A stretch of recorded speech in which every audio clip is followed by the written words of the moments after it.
From Illinois Public Media News, this is 217 Today. I'm Steve Mork. It's Tuesday, February 17th. Coming up, farmers have always had to contend with unexpected weather, but a growing number say it's becoming more extreme and harder to predict.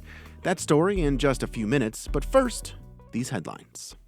Civil rights activist Reverend Jesse Jackson Sr. died this morning at age 84. The protege of Reverend Martin Luther King Jr. and two-time U.S. presidential candidate, Jackson's career was centered in Chicago.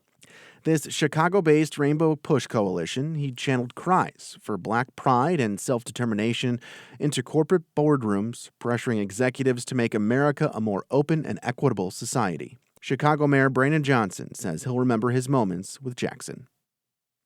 Things like when he would say to me, Brandon, you have to say it as if it's the first time they've ever heard it, and that you got to keep hope alive. And, he just has such a keen strategic mind. And that's something that, I will always cherish.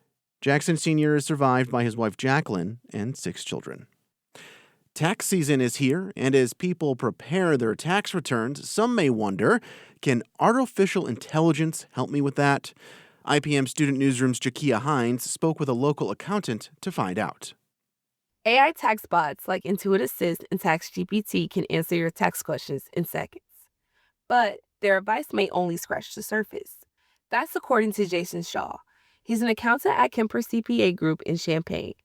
He says speed doesn't always equal accuracy, as tax rules change and individual tax situations vary. Shaw says people should verify what they learn from AI with a professional. AI can generate data, but there's a certain point where you need someone with some knowledge and experience to be able to interpret, yes, this is good data or this is bad data. AI can be a helpful starting point, but Shaw says relying on AI tools alone can lead to privacy risks and costly errors. I'm Jakia Hines, IPM News. Governor J.B. Pritzker will present his 8th budget on Wednesday amid tremendous uncertainty over federal funding. Capital News Illinois reports Pritzker's team has already begun setting expectations that budget requests will not be entirely fulfilled this year. Illinois faces a $2 billion deficit in the coming fiscal year, but constant changes to federal funding make that number a moving target. Progressive Democrats are hoping the state will implement new wealth taxes to fund social services that have been gutted at the federal level, while Republicans want Pritzker to limit new spending and not resort to tax hikes. Listen to Governor Pritzker's address live from Springfield, Wednesday at noon on AM 580, and we'll also stream it online at ipmnewsroom.org. A Republican state senator from central Illinois is proposing a series of bills he says would boost consumer protections and limit utility rate hikes. IPM's Abisola DeHunsey reports. Senator Chapin Rose of Mahomet says Illinois families have reached a breaking point when it comes to electricity costs. A measure Governor J.B. Pritzker signed this year creates new renewable energy incentives and invests $8 billion to support battery storage. But Rose says those changes are driving up costs for Illinois ratepayers. What a family of 4 in Missouri is paying is substantially less than what a family of 4 in Illinois is paying. When you look at that, you have to say, well, what is Illinois doing that's so completely and totally screwed this up? The Federal Energy Information Administration says Illinois consumers paid less on their average monthly electricity bills in 2024 than in surrounding states. Rose has introduced a bill to repeal the state's battery storage program, as well as a measure banning data centers from pulling water from the Mahomet Aquifer for cooling purposes. I'm Abisola DeHunsey, IPM News. A Republican state senator in Illinois has filed a bill that would ban companies from using groundwater in the Mahomet Aquifer for data centers. Chapin Rose of Mahomet says his bill would require companies to find alternate water sources instead of tapping into the aquifer. It is not an infinite resource. It is a finite resource. It is our sole source aquifer, meaning there's no other place to go for 1 million Illinoisans. You can't just flip a switch and turn on a spigot from somewhere else. The proposal would also require transparency in water usage and ban non-disclosure agreements between data centers and local governments. Democrats have also introduced a similar measure to regulate data centers and protect state water sources. Still to come, farmers have always had to contend with unexpected weather, but a growing number say it's becoming more extreme and harder to predict. That story coming up next on 217 Today. But first, meteorologist Andrew Pritchard with your forecast. I'm meteorologist Andrew Pritchard with your IPM News forecast for Champaign-Urbana. Your forecast for today, mostly cloudy with a high of 58 degrees and a south wind 5 to 15 miles per hour. Tonight, mostly cloudy and breezy with a chance of light rain or drizzle and a low of 50 degrees with a south wind 15 to 20 miles per hour. Tomorrow, sunny with a high of 68 degrees, southwest wind 10 to 20 miles per hour. Tomorrow night, partly cloudy with a low of 45 degrees, south wind 5 to 10 miles per hour. And for Thursday, partly cloudy with a chance of showers and thunderstorms and a high of 67 degrees with a south wind 10 to 20 miles per hour. Next time on the 21st show, another conversation with a candidate for the U.S. Senate. Republican Jeannie Evans works as an antitrust enforcement lawyer. If you have questions, leave a message. 217-300-2121 is the number, 217-300-2121. Then join us next time on the 21st show at 11 a.m. on AM 580 and 6 p.m. on FM 90.9. You're listening to 217 Today. I'm Steve Mork.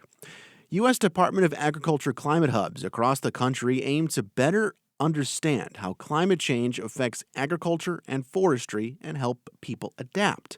But the future of these hubs is uncertain. And as Harvest Public Media's Rachel Kramer reports, that's as farmers across the country continue to experience more extreme and unpredictable weather. It's 10 degrees at Heritage Hill Farm in central Iowa. Except for some garlic sprouts poking out of the ground, everything is brown and yellow this winter morning.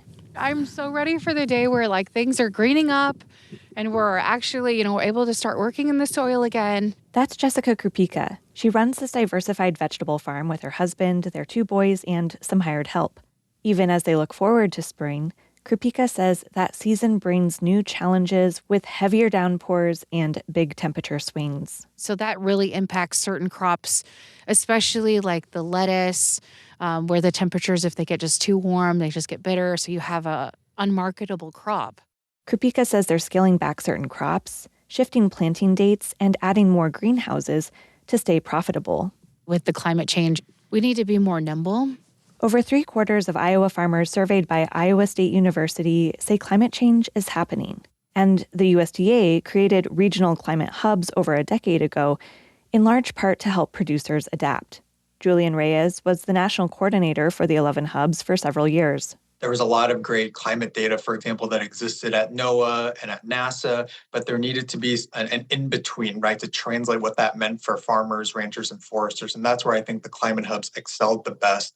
Last year, the Trump administration proposed cutting funding for the hubs in its 2026 budget request. Congress slashed the funding, according to committee notes in November, but just how much the hubs will lose is unclear. A USDA spokesperson said budget allocations are still being formulated. Reyes says the hub's annual funding was roughly $30 million before he left in 2024. They definitely punched above their weight. For the amount of funding that they received, they delivered benefits to not only the USDA, but farmers, ranchers, and foresters. I was going to say threefold. I would say even fourfold. Illinois state climatologist Trent Ford says the Climate Hub in Ames, Iowa, makes it easier to share information and resources with researchers and crop advisors across 8 states. We know that weather and climate and the impacts that they cause don't stop at state borders. He says the hubs have also played an important role in supporting local research. For example, he says he struggled to get funding from national scientific groups to study how warming winters impact apple production in his state. They'll come back and say, well, Illinois is not really a major apple producer compared to like Washington or Michigan, right? But what am I supposed to say then to the apple producers in Illinois who are trying to make a living growing apples? Ford says the Midwest Climate Hub helped him find funding to start the research, which led to a larger report about climate change impacts on fruit trees and vineyards in the region. Lori Nowatzki is the former associate director of the Midwest Climate Hub. She says the expected funding cuts come on top of massive federal layoffs last year. I think the more prominent impact to the climate hubs has been the effect on the ability to keep staff and hire new staff. Nowatzki was one of tens of thousands of federal employees who were fired last February. She was rehired with temporary job security and ultimately took a deferred resignation offer. Nowatzki found a research job outside the USDA, But she worries about early career scientists and widespread federal cuts to other weather and climate research programs. To me, the greatest concern there is that we are going to have less robust weather-related services for farmers moving forward. I think that's almost a given, considering the changes that have happened this year. Nowatzki says farmers will continue to experience more extreme and unpredictable weather, but they may have fewer resources to plan for the future. I'm Rachel Kramer, Harvest Public Media.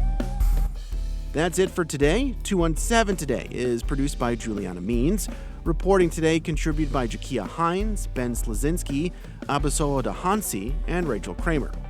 Music by the Kilbourne Alley Blues Band. Reginald Hardwick is our news director. I'm Steve Mork. 217 Today is a production of Illinois Public Media. Thanks for listening, stay safe, and we'll talk again tomorrow.